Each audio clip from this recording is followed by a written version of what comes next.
Tonight's True Scary Story is pretty remarkable. It's about a girl who fell asleep and lived a life that her uncle lived. Literally lived the same life that her uncle lived. She got to feel his point of view of his entire life up until his death. She predicted his death, and towards the end, she finds out why she had this dream. And the reason why she had this dream is absolutely chilling. It is so beautiful. You gotta stay till the end for this one. So tonight's submitter's name is Susie, and she did say that I could use her real name. Susie has always had dreams where her past loved ones will seemingly come and talk to her. Her granny has visited her twice, and her aunt and uncle, who both unfortunately died of cancer, have come to visit her. And then there was this dream. On January of 2018, like any other night, Susie fell asleep and she started to dream. She was in a strange town by the looks of it, and everything looked old. She very quickly realized that the time she was in was a time that she was not familiar with.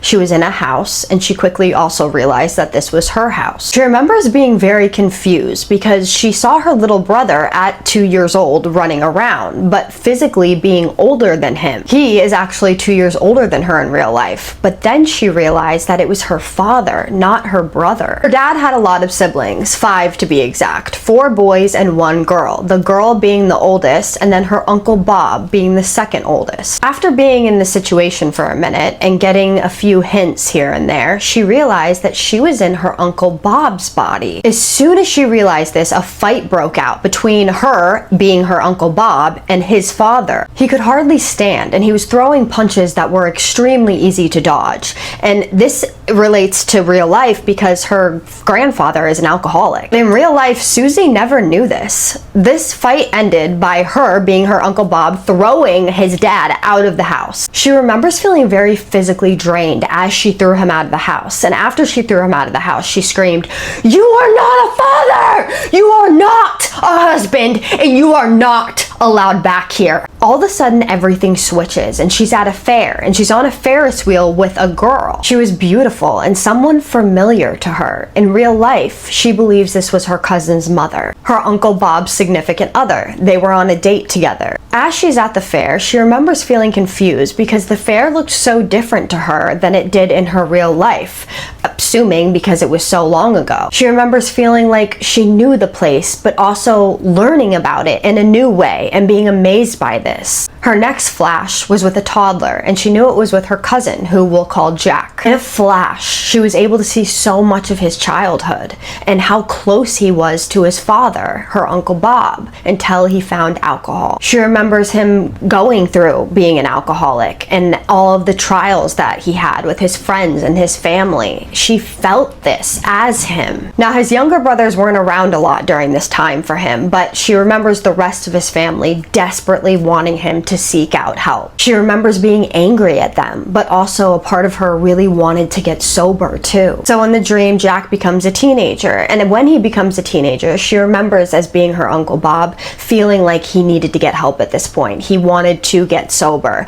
but then Jack started rebelling and acting out, and this was stressing him out and making him want to turn to alcohol even more. Susie said that the same urges that she feels to de-stress today that maybe aren't so good for her are the same urges she was feeling in this dream for alcohol, but just at a much higher rate. She saw a little bit more of his struggles with that and all of the back and forth that he was feeling. But as soon as she came to the conclusion of how he actually felt in those moments, she would be taken to the next place or the next part of his life. This time, she remembers being in pain and there was a lot of noise. She was in a hospital. The weird part, though, was that she felt like she had been there already. It wasn't a shock to her to be in the hospital. She opened her eyes and it was extremely bright, but she was able to make out that there were 2 people looking down at her with extreme care. "I'm sorry, Bob, but your mom passed away," she remembers hearing one of them say, and then she remembers her heart breaking in half. To this day, that was the scene that hurt her the most to see, to feel the way he felt and to hear the news the way that he heard it. She felt so much hurt for his whole family. She then started to relive the whole time that he spent in the care facility that he was actually in real life. He had a stroke and then a brain aneurysm right after. She believes that when she woke up in the hospital, it was after his stroke. It was so nice to live his point of view from his time there. She saw every Christmas and visit and got to see herself grow up in someone else's eyes. She felt the love that he had for her and her brother, and in a strange way, she felt all the love that he had felt for each and every person. He loved his nurses. She saw him having meals and building toy cars, even though he couldn't speak or move the right side of his body. A big memory that Susie had was taking him to the racetrack and them watching dirt track racing together. She saw that day too. It was highlighted, almost like her inner self knew that that was her favorite memory, and something really wanted her to enjoy her time there again. After the races, all of a sudden they were in this large field having a big picnic. She had been dreaming so much for so long that it took her a second to realize that she was now looking at her Uncle Bob again. She was herself again now. It was so much fun. It was so beautiful outside. Her whole family was there and the clouds were all over the place. So it would go from sunny to being in shade very often. The last thing she remembers is seeing a very bright light and then waking up. She ran upstairs to tell her parents about it because it was such an abnormal dream.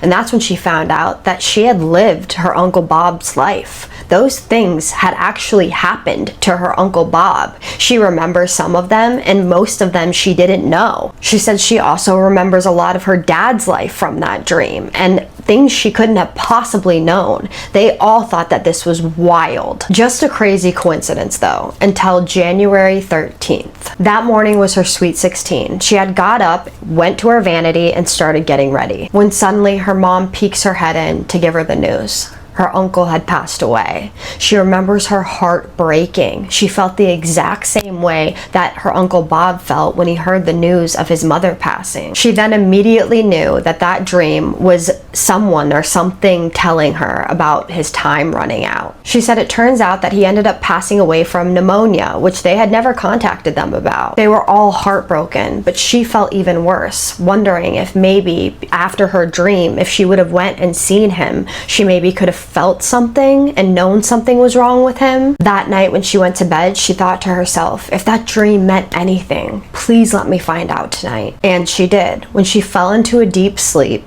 the dream that she started to have was the exact same dream that she had had before. It had started off exactly where it had ended previously, with a big bright light. It got bigger and bigger until everyone was blinded by it, and then her Uncle Bob, who was wheelchair bound, stood up. He turned and looked at everyone and said, "Thank you for everything." And then he turned and looked at Susie and smiled and started walking up a staircase. That was the last thing that happened for that dream. But in January of this year, she had another dream of her Uncle Bob. He had walked her up to the front door of a psychic medium. She knew in this dream that this meant that he wanted her to go talk to this psychic medium, because apparently her mother had seen this psychic medium in real life. So she did, on January 3rd. It turns out that entire dream was real. She was meant to see it and experience it to understand him. The psychic told her that she saw this dream in order to help her brother. She can't go into many further details about this, but her brother is an addict, or was an addict, and because of this dream, she was able to help her brother with his addiction. They're still working at it, but she teaches her brother the tools that she learned in her dream from her Uncle Bob, and it's working. All of that being said, she is so thankful for this dream. At first, she had doubts. She thought it was just a random dream. She thought she was too focused on it, but no, this was meant to happen. She now feels her Uncle Bob wherever she is, and he'll give her signs at the snap of a finger. She ends it by saying, "It's insane how a dream can change your entire life." So what did you guys think about that story? That's pretty wild, right? That whole time that was a real dream. All those things happened to him, and she got to live in his point of view. Even as an alcoholic, she felt all of the feelings and the urges. She felt the ups and the downs. She felt his love for his family, even her. That's so special. That's such a gift. And honestly, I don't see it as a curse in any way. I truly do see this as a gift. And the fact that she was able to jump into the mind of an addict, being somebody who is not an addict, is I don't even know how to word this. I think that's kind of beautiful. Like, you get to experience what it's like for someone who struggles with a mental illness. You get to see their point of view, not being someone who struggles with that specific mental illness. So not that that feels good or that's a positive thing, but she now fully understands her uncle. She now knows her uncle better than anyone now, because she lived through him, literally. So what a gift that was to be given to her, to right before he died have that dream. She was, because of that dream, became so much closer to him and understood him in a way that is so beautiful. And even when he was in the hospital, she got to know that although he was locked up in a hospital, that he was happy there, that he loved his nurses, that he loved the toy cars that he was making, that he wasn't miserable. To have, that's also a gift, to know that your loved ones aren't suffering at a time where they otherwise may be suffering. Because it's not fun to be in a hospital, right? It's not fun to go through a stroke, an aneurysm, but he was happy, and she knew that, and she was given the gift of knowing that. And I think that is such a beautiful thing. So Susie, I think that's amazing, and I really loved this story. Thank you so much for sharing it. Anyone who has any thoughts, opinions, or suggestions, please drop them below. I'm sure she will see them. She knows that I'm dropping this on YouTube, but yeah, I would love to see your thoughts on this, you guys. By the way, do you guys like my background? You can't see it, hold on. See it? It's so spooky. It's so Halloweeny. Do you love it? How much do you love it? I love it. This is my office. The rest of it's kind of messy, but whatever. It's a work in progress. All right, well, now we're gonna do my favorite part, the shout outs. Karen Coletti 3650. I hope I'm pronouncing that right. You are so sweet. Thank you so much for the comment that you left underneath my video. Not the last one I did, but the one before. I appreciate that so much. What a nice comment. I am so lucky to have people like you in my comment section that, seriously, you guys have no idea what you do for me. I say this all the time, but you guys are helping me through such a dark time, and I appreciate it so much. So thank you, because you're a part of my community. You're kind. You left a really long comment that pushes out my video. The support is unwavering, and I cannot tell you how much I appreciate it, and I love you. Before I go into the next shout out, I have to tell you guys something that's been happening to me lately. So lately I've been having sleep paralysis, and in my sleep paralysis I wake up and I cannot breathe. I literally cannot breathe. Like I feel like I'm being suffocated, and I can't get out of the sleep paralysis, and I get to the point where I'm almost unconscious. That's how bad it is. And then my body will jolt awake and my nose will be stuffed, like completely stuffy. So I'm actually being suffocated in sleep paralysis, because you breathe through your mouth and you can't really move when you're in sleep paralysis, so you can't really move your mouth. So I'll go like this, like, and that's the only thing I can do to breathe, and it's the most suffocating, horrifying feeling, and it's happened to me 3 times now, and it's made me lose so much sleep over it.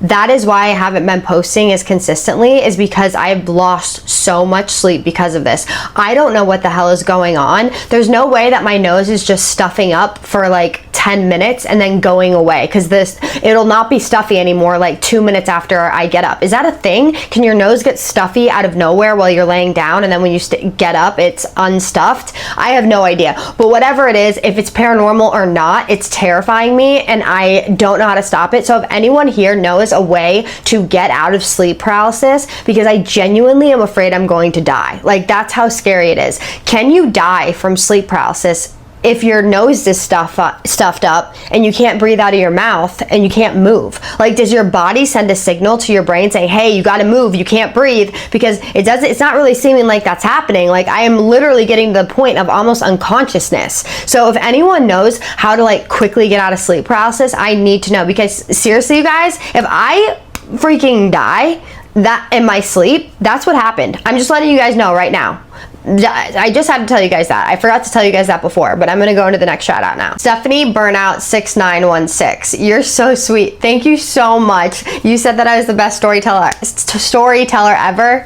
Oh my God, you guys have to expect it at this point. But I appreciate that so much. That means everything to me. I love being told I'm the best storyteller because I worked so hard on this story. So I'm so glad that you think that. I'm so glad that you like watching my videos. That means so much to me. Your support means so much. You commenting means so much. So thank you for being a part of my little community. I appreciate you and I love you. And my name is Kaisa and I tell true scary stories on here every single night that you guys submit to me. I tell shorts one night and then long versions the next. So if you're into that, hit that subscribe button so that you can get notified next time I tell a true scary story. And I just need you to do 3 things for me. And what are those? Keep sending me your scary stories. Have a safe night. And what's the third one? Say it with me. Have a spooky night. Love you guys so much. See you in the next one. Spooky kisses and haunted hugs.